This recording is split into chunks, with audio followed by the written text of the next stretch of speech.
A snowy owl, photo, Charles Krupa/AP. Chicago Scott Judd trained his camera lens on the white dot in the distance.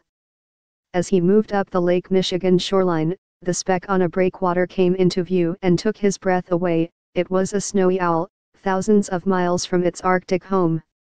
"It was an amazing sight," said Judd, a Chicago IT consultant. "It's almost like they're from another world. They captivate people in a way that other birds don't." The large white raptors have descended on the Great Lakes region and northeastern U.S. in huge numbers in recent weeks, hanging out at airports, in farm fields, on light poles and along beaches, to the delight of bird lovers. But for researchers, this winter's mass migration of the owls from their breeding grounds above the Arctic Circle is serious business. It's a chance to trap and fit some of the visitors with tiny transmitters to help track them around the globe and study a long misunderstood species whose numbers likely are far fewer than previously thought, researchers say. There is still a lot that we don't know about them, but we aim to answer the questions in the next few years, said Canadian biologist Jean-François Therrien, a senior researcher at Hawk Mountain Sanctuary in Pennsylvania. The solar-powered transmitters can last for years, collecting information such as latitude, longitude, flight speed, and air temperature that is downloaded to a server when the birds fly into range of a cell tower.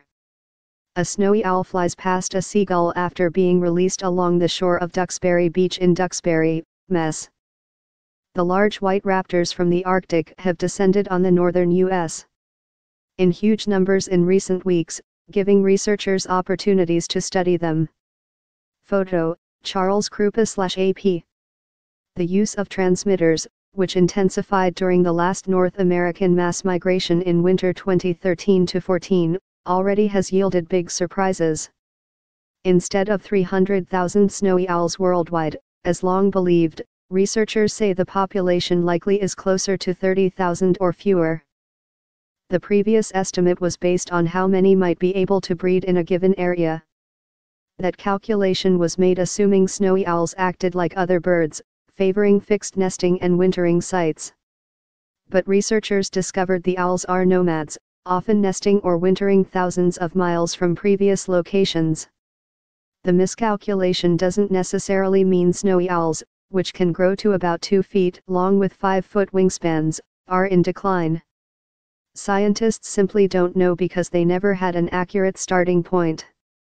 This month, snowy owls were listed as vulnerable, one step away from endangered by the International Union for Conservation of Nature. They are protected in the U.S. under the Migratory Bird Act. A snowy owl flies away after being released along the shore of Duxbury Beach in Duxbury, Mass.